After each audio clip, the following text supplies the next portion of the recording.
Boa tarde, boa noite a todo mundo. Prazer estar aqui com vocês mais uma vez. Saravá fraterno para todos que estão vindo mais uma vez a Chopana, outros que estão vindo a primeira vez. Tomara que vocês gostem da casa e façam dela, né, um pedacinho da vida de vocês, como faz parte da minha. Hoje é a nossa primeira sessão de Preto Velho do ano, minha também primeira palestra, e eu resolvi falar sobre Preto Velho. Então, saravá para todo mundo. Bom, talvez a figura do Preto Velho seja a figura mais marcante que a gente tem na Umbanda, né? Pensa em Umbanda, logo vem a imagem do Preto Velho. E eu gostaria de hoje, pretendo não ser muito maçante na palestra com vocês, vou fazer no início, assim, tentar fazer uma pequena discussão de onde é que viria, né, essa figura do Preto Velho que a gente tem hoje, dentro de uma coisa mais teórica. Então, procurei na bibliografia e vou começar com o livro do Roger Ferrodi, Umbanda Essa Desconhecida, que foi um expoente, né, da Umbanda esotérica, escreveu muito sobre Umbanda, uma pessoa incrível que eu tive, graças a Deus, a felicidade de conhecer. E na página 94 desse livro, né, que é um diálogo, né, entre o Zivan e o Pai Velho, o Zivan faz a seguinte pergunta: o senhor falou das 3 formas, isto é, caboclo, preto velho e criança. Gostaria que o senhor explicasse por que as entidades de Umbanda se manifestam nessas 3 formas. Responde o Pai Velho: há várias razões para a manifestação nas chamadas 3 formas, caboclo, preto velho e criança. Essas razões são de ordem simbólica, mística e metafísica. A origem de ordem simbólica é que cada uma dessas formas se refere a um atributo, como se fosse um triângulo, né, para variar a manifestação trina, né? Então, os caboclos, cujo atributo seria a simplicidade, os pretos velhos a humildade e as crianças a pureza. Simplicidade, pureza e humildade são os 3 modos desse simbolismo em que atuam os guias e protetores. A razão de ordem mística são os 2 triângulos que se enlaçam e a máxima oculta de que o que está em cima é igual ao que está embaixo. Assim, no triângulo primordial temos vontade, sabedoria e atividade, e no seu reflexo, a simplicidade, a pureza e a humildade. Como a Umbanda trabalha no mundo astral, está ela associada misticamente ao chamado triângulo da forma. Todas as entidades que se manifestam na Umbanda, embora não sejam desse plano, ficam algumas vezes misticamente associadas à forma que obedece a esse trigrama: simplicidade, pureza e humildade. E aqui eu queria fazer um parênteses, né? Vem lá das máximas herméticas, né, de Hermes Trismegisto, a primeira delas que tudo é mental, tudo que a gente conhece um dia saiu da mente do Criador, do Incriado.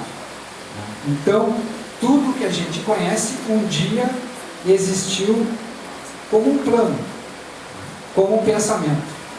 E a Umbanda, dessa forma, não foge a essa regra. Então, lá nos planos mais elevados, onde diz aqui triângulo primordial, se criou, então, esse plano para Umbanda, cujo cérebro seria um triângulo, onde haveria num dos vértices sabedoria, a vontade e no outro atividade. E depois o reflexo disso, para chegar até nós aqui embaixo, né, se rebaixando em todos os níveis de vibração até chegar no plano físico, chegaria com estas virtudes, vamos dizer assim, que chegaram através das formas do caboclo, preto velho e crianças, que seriam simplicidade, humildade e pureza. Porém, continua aqui o Ferrodi, Porém, quando definimos o que são orixá, guia e protetor, no capítulo anterior, não queremos dizer que eles sejam absolutamente caboclo, criança ou preto velho. Por ordem simbólica, um caboclo ou um índio pode expressar a simplicidade, um preto velho a humildade e uma criança a pureza. O triângulo da forma também pode nos dar um trigama, ou 3 modos de ser de uma vibração. Porém, ainda não entra no âmago da questão, mesmo porque o símbolo é o disfarce de uma realidade, e o místico é geralmente a exaltação desses próprios símbolos. A razão está por trás do simbolismo, ou melhor, é a causa do simbolismo. E é isso justamente que o Pai Velho vai explicar. Na primitiva Alpran, toda manifestação obedecia ao triângulo primordial e seus 3 atributos. Inicialmente, 2 classes de entidades manifestaram-se na Alpran: os Nirmanakayas e os Kamarajas. Assim como cada um dos 7 orixás atua por intermédio de seus enviados, em um chakra do corpo etérico, obedecendo à trindade da forma na manifestação, aquelas entidades vibraram em 3 chakras diferentes, dando como consequência 3 formas distintas de vibração, copiando embaixo os atributos de cima, que é a outra máxima hermética. Então, em primeiro lugar, a gente tem a vibração dos anciãos, por meio do chakra da base da coluna. Em segundo lugar, a vibração dos instrutores, por meio do plexo solar. E em terceiro lugar, a vibração dos puros, por meio do chakra laríngeo. Eu vou falar sobre só a vibração dos anciãos, que é preto velhos, que é o meu tema hoje. A vibração dos anciãos era assim chamada porque os fluidos vibravam no chakra na base da coluna e provocavam uma irradiação pela coluna vertebral, obrigando o aparelho a se curvar. Kundalini, uma vez avivado, provocava no aparelho uma lassidão que se exteriorizava na voz pausada, cansada, dando o aspecto geral peculiar de um velho. Os leigos, evidentemente, associaram a entidade que assim se manifestava a um ancião. Hoje em dia, na Umbanda atual, a associação se faz com um preto velho, ligado ao karma dos povos da raça negra.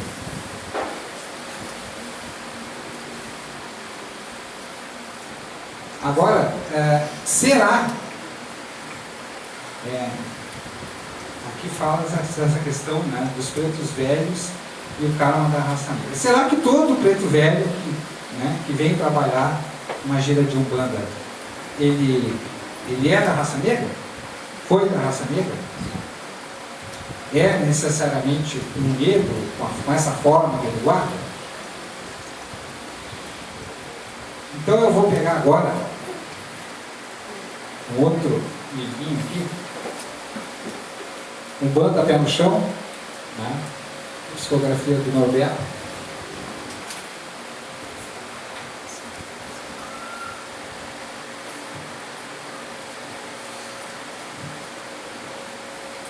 E na página 23 nós temos lá: sendo o movimento direcionado do astral para a Terra, é difícil concordar com modelos pré-estabelecidos que apresentam a Umbanda com um número fixo de linhas vibratórias por orixás, impondo formas de apresentação das entidades que labutam na sua seara.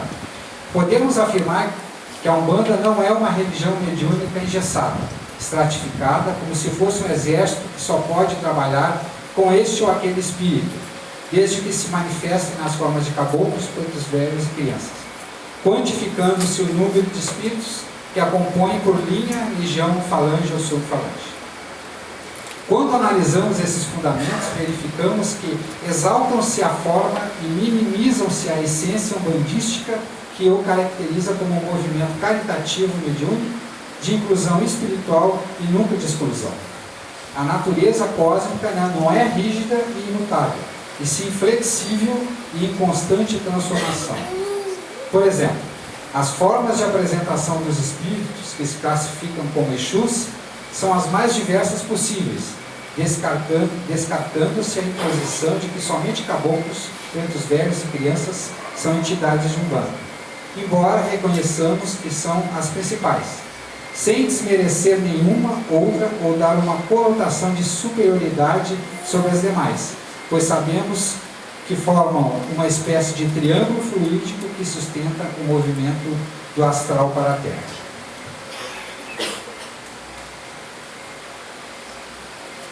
Então, a primeira ideia que eu queria deixar, né, disso que eu vi, é que, em primeiro lugar, esses espíritos que vêm trabalhar dentro da linha de Preto Velho não são necessariamente negros, nem foram necessariamente negros em alguma encarnação.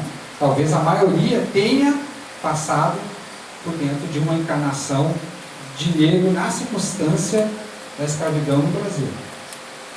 Mas por que isso? Né?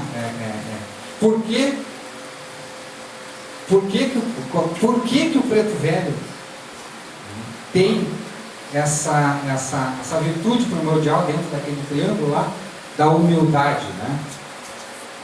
Bom, toda a literatura que a gente consulta fala que a linha dos Pretos Velhos é a linha de talvez de maior sabedoria dentro das linhas da Umbanda, né? O Preto Velho é um espírito que é um espírito muito já antigo e com muito conhecimento. Muito conhecimento e muita vivência. Muita experiência em magia, em contra-magia. Muita experiência e conhecimento na alma humana, né? Nos nossos problemas, nas nossas churumelas, né? Naquelas coisas que mais nos afetam assim na nossa vida cotidiana. Então, para mim, tem uma seguinte conotação: quem é que precisa ter mais cuidado com a humildade?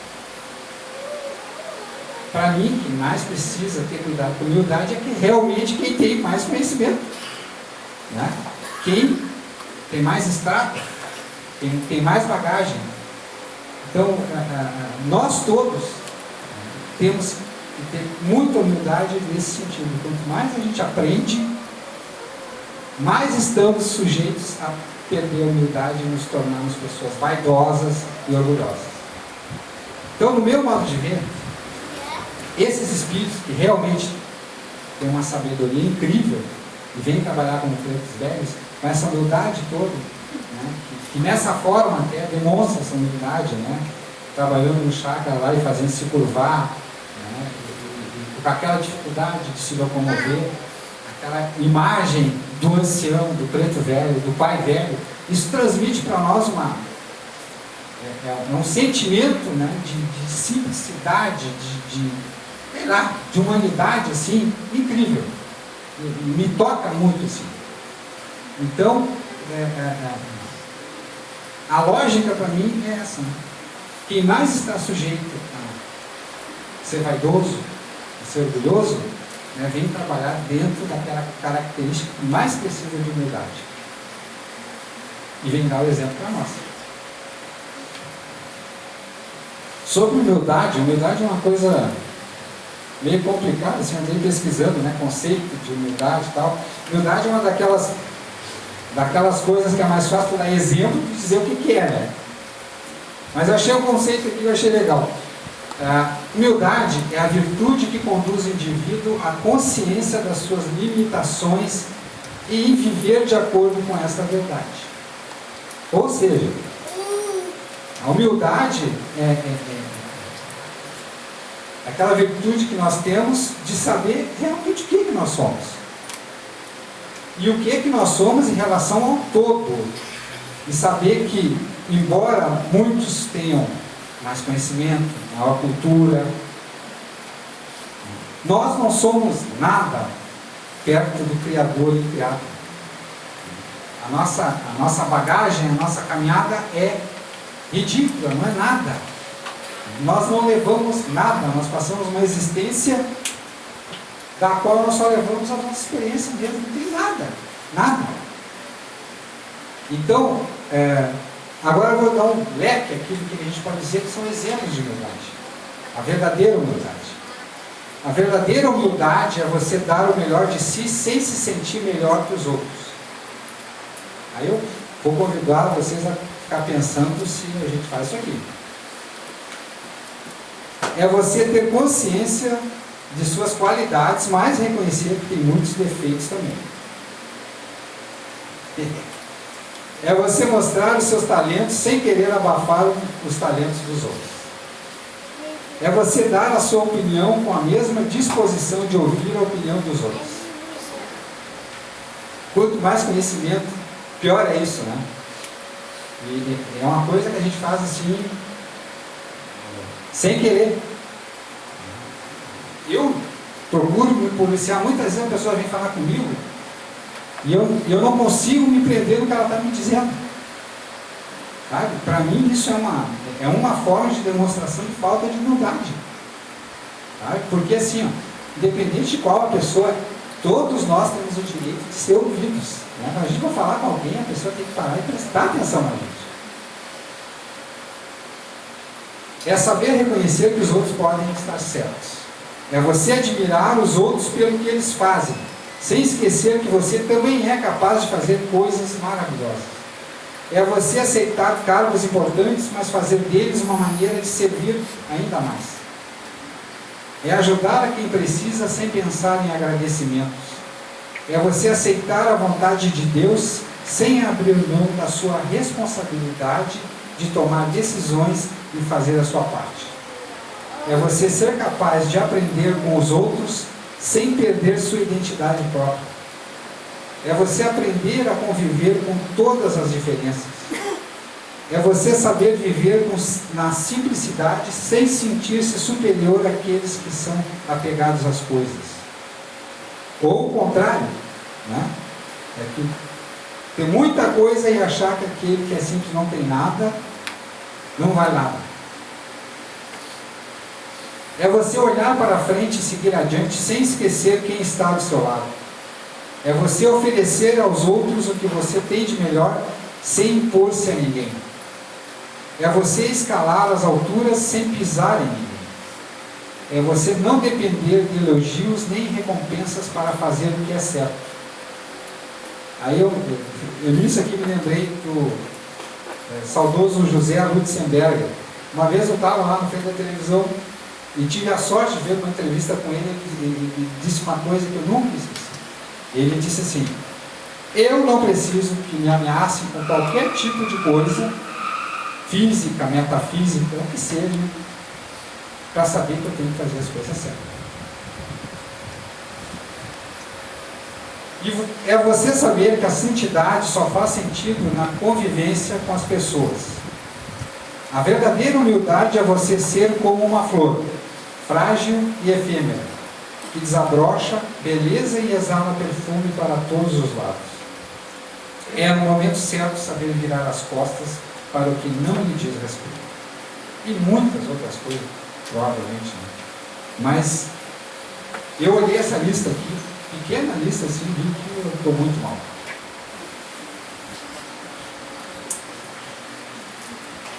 Bom, como eu disse para vocês, esses espíritos que vêm trabalhar na mente de Pedro Sibelius, eles são a doutrina, a filosofia, os senhores da magia, profundos conhecedores da alquimia astral, a qual manipulam com destreza e sabedoria. São chamados de mandigueiros da luz, por serem mestres em desfazer os trabalhos de baixa magia. São, na verdade, profundos conhecedores da mente e do comportamento humano, como também de suas mazelas.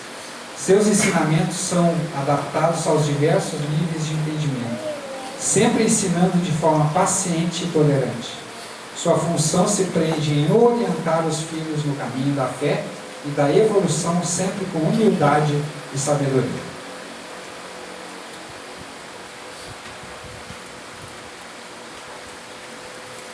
Agora eu vou rapidamente ler 2 trechos deste livro também, de psicografia do Norberto, Diário Mediúnico. São passagens sobre o Preto Velho que eu achei muito interessante.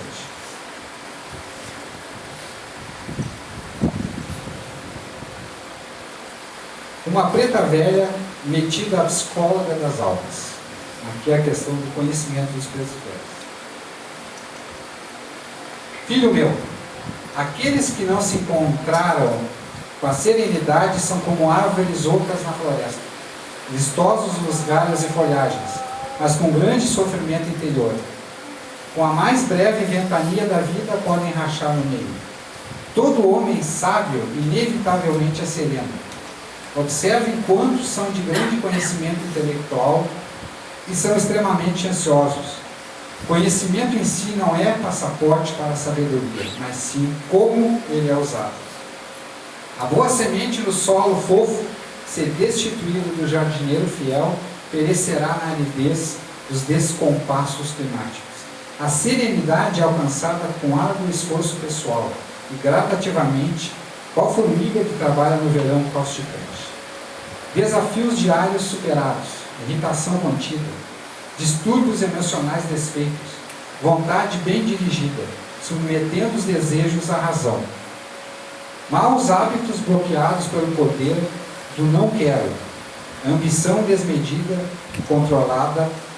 Esses são alguns exemplos de esforços no dia a dia do ser em busca da aquisição da serenidade. Aquele que já se encontrou consigo e escalou as montanhas do egoísmo, de seu eu interior, sabe exatamente o que quer da vida, tendo a vontade livre para impor seu ideal e se diferenciar em uma sociedade automatizada, que sofre da síndrome de esterilização coletiva. Todos iguais a produtos pasteurizados de uma fábrica, em que se impõe o império das aparências externas, tal qual embalagens chamativas em vitrines vistosas. São hostes de escravos, não mais das senzalas, pela subjugação da mão de obra, mas deles mesmos, pela fraqueza mental diante da mídia, das telenovelas, das modas urbanas e dos maneirismos condicionantes, para serem aceitos em grupos que se unem pelo interesse do momento, nos centros de compras, praças de alimentação, festas, bares e encontros sociais, perfumados e fugazes, movidos a quitutes saborosos e a drinks etílicos inebriantes das ansiedades diárias. A consciência serena se dá com aqueles que já subjugaram a vontade inferior que jazia sepultada pelos desejos mundanos. Consciente e serenado é o ser que sabe que ultrapassou as provas dentro de si mesmo, em favor do semelhante, anulando seu ego e deslocando do centro para a periferia de seu eu, sua área de interesse pela vida em coletividade. A serenidade harmoniza, exteriorizando-se do interior do ser, agradavelmente com mansidão, para os circunstantes periféricos em seu raio de magnetismo pessoal.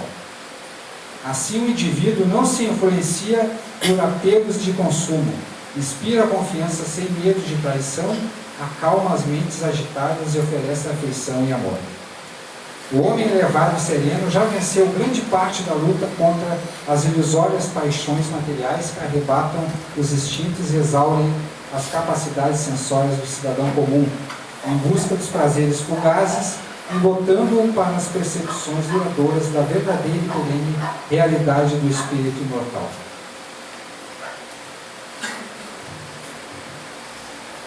Eu vou ficar por aqui. Isso aqui é uma psicografia da vovó Maria Conga, né? E porque o texto é um pouco grande, mas só para demonstrar para vocês, né, dessa coisa do conhecimento do Porto Velho. Você tem um espírito que trabalha, que é, né, trabalha firmemente na Umbanda, um dos expoentes da Umbanda. Então, para vocês terem ideia que Preto Velho e humildade não é sinônimo de desconhecimento.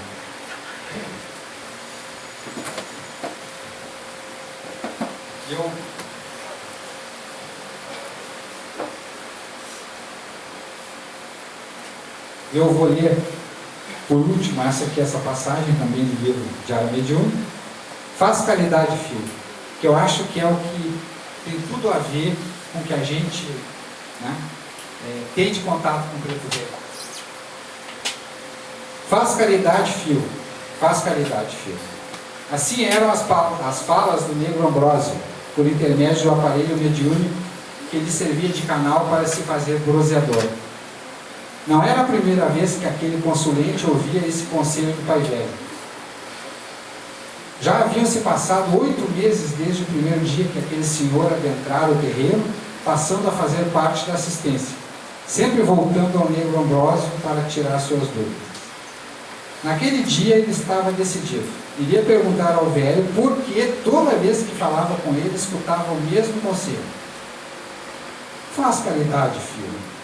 Será que como espírito não estava vendo que ele já estava fazendo sua parte? Esperou sua vez ansioso. Aquela noite seria especial. Seria diferente das outras. Aquele encontro marcaria uma nova etapa no caminhar daquele senhor.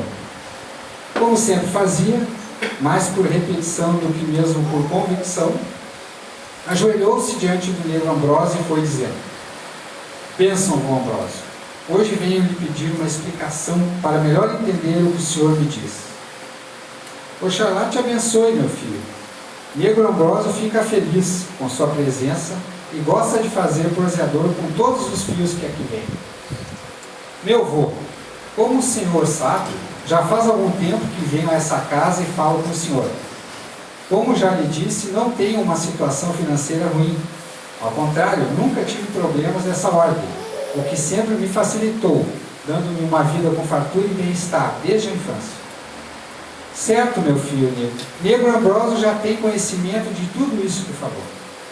Meu vô, por essa razão gostaria de perguntar por que o senhor, toda vez que fala comigo, aconselha-me a fazer a caridade. O senhor já não sabe que faço isso todo mês, entregando gêneros alimentícios aos que estão carentes? Além do que, em minha empresa, mantenho uma creche para os filhos de meus empregados, para que assim possam trabalhar com mais tranquilidade. Por isso gostaria que me explicasse o porquê desse conselho, pois dentro de minha consciência cumpro com meu compromisso. Meu filho, é verdade tudo isso que falou para amigo velho. Faz parte do seu compromisso e filho cumpre direitinho sua parte. Porém, filho, esse compromisso faz parte de seu social. Sunsê alimenta o corpo material que precisa de sustentação para ficar de pé, pois se não for assim, filho tem prejuízo. Só que o filho também precisa distribuir o pão espiritual e assim fazer a caridade. Não entendi, meu vô. Seja mais claro, que caridade espiritual é essa? É a mesma que este meu aparelhinho faz aqui no terreiro. Sunsê precisa assumir sua condição de médium. Espantado, disse o senhor. Como é que é? O senhor está me dizendo que tem compromisso com a mediunidade na Umbanda? É isso? É isso sim, meu filho. Sunsê tem compromisso com essa banda.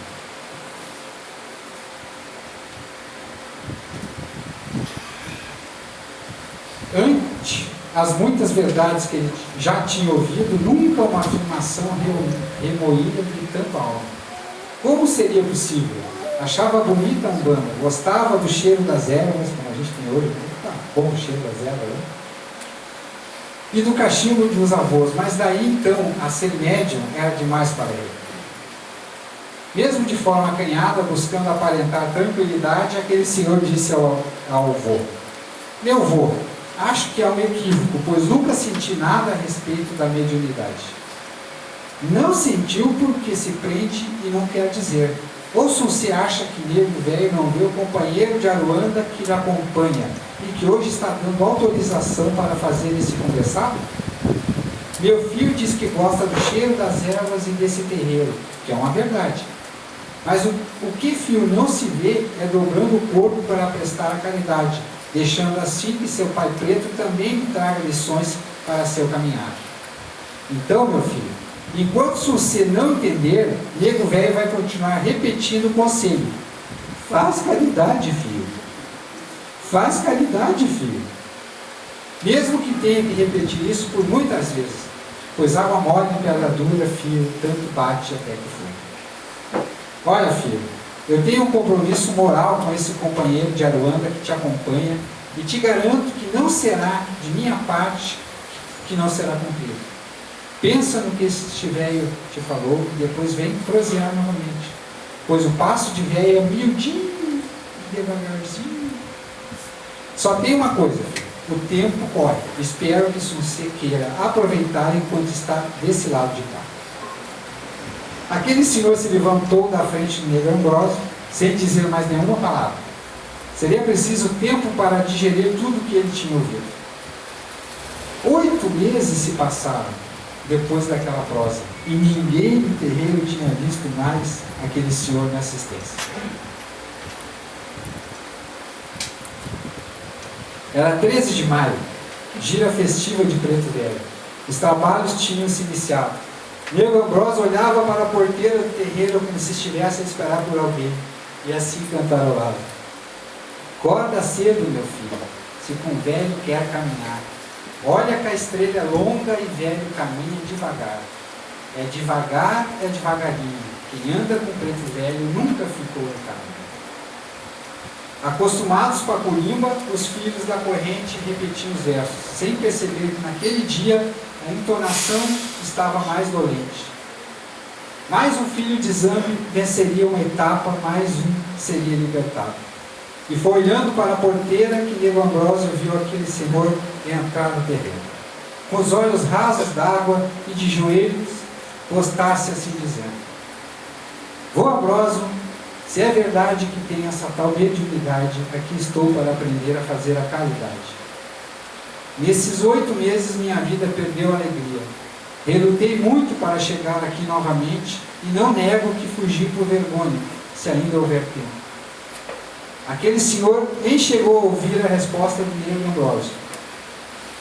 Ao seu lado já se encontrava um negro que de forma doce e amorosa assim falou: meu filho, há quanto tempo espero por esse momento, por esse reencontro. Vamos trabalhar, meu filho, nas bênçãos de Zambi e na fé de Oxalá. Diante dos filhos daquela corrente, aquele homem branco, de olhos claros, quase translúcidos, alto, dava passagem naquele momento a mais um preto velho. Foi curvando aquele corpo que ouviu a voz da entidade assim dizendo: bendito e louvado seja o nome de nosso Pai Oxalá.